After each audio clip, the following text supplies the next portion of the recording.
हवा वेगाने नव्हती, हवेपेक्षाही त्याचा वेग होता. अन्यायाविरुद्ध लढण्याचा त्याचा इरादा नेक होता. असा भीमाबाईंचा लेख लाखात नव्हे तर जगात एक होता.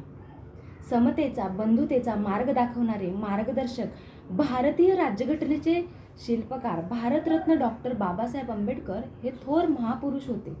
न्याय, समता, स्वातंत्र्य, बंधुता या मूल्यातून देश महान देशाचा आहे, धर्म आमचा धर्मग्रंथ आणि संविधान. धर्मग्रंथ आणि संविधान. आज 26 नोव्हेंबर संविधान दिवस. 26 नोव्हेंबर 1949 रोजी भारतीय संसदेने अधिकृतपणे संविधानाचा स्वीकार केला आणि जगातील सर्वात मोठी लोकशाही जन्माला आली. मित्रांनो, पूर्वी भारत देशातील नागरिकांवर, आपणा सर्वांवर महाराजे, राजे आणि बादशाह यांनी राज्य केलं. त्यानंतर इंग्रजांनीही राज्य केलं. परंतु 26 नोव्हेंबर 1949 या दिवसापासून ही गुलामगिरी कायमची संपुष्टात आली. त्याप्रमाणे लोकांसाठी लोकांच्या मार्फत चालवलेलं राज्य जन्माला आले, लोकशाही जन्माला आली. त्यात आपल्याला आपला नेता निवडण्याचं स्वातंत्र्य मिळालं.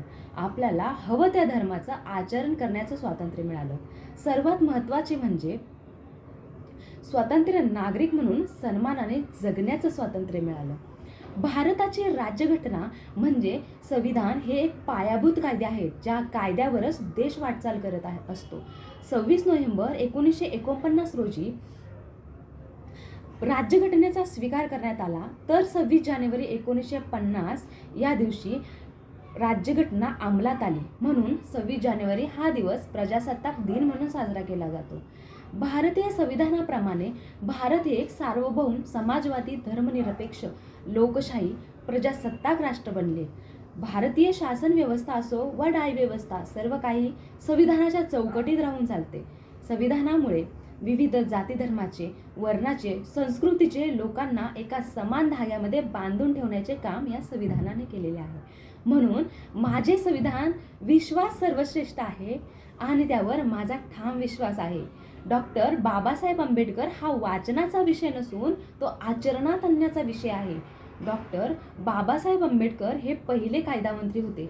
त्यांनी स्वातंत्र्य, समता, समान वेतन, महिलांना मतदानाचा अधिकार या गोष्टींसाठी सतत पुढाकार घेतला. त्यांचे कार्य केवळ दलित समाजापुरते नसून ते सर्व जाती धर्मातील, सर्व समाजातील लोकांचे म्हणजे व्यापक स्वरूपाचे कार्य होते.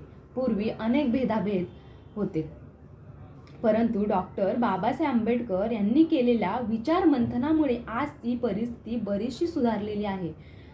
आपण जातीभेद, गरीब, श्रीमंत हे सारे बाजूला ठेवून डॉक्टर बाबासाहेब आंबेडकर यांच्या विचारातील, यांच्या स्वप्नातील भारताला साकार करण्यासाठी झेपावत आहोत.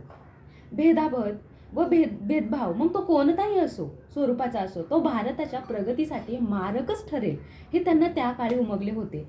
त्या काळी त्या भेदभावातून समाजाला बाहेर काढण्यासाठी आंबेडकरांनी पावले उचलली होती. अन्यथा आपण सामाजिक पातळीवर पुढे गेलो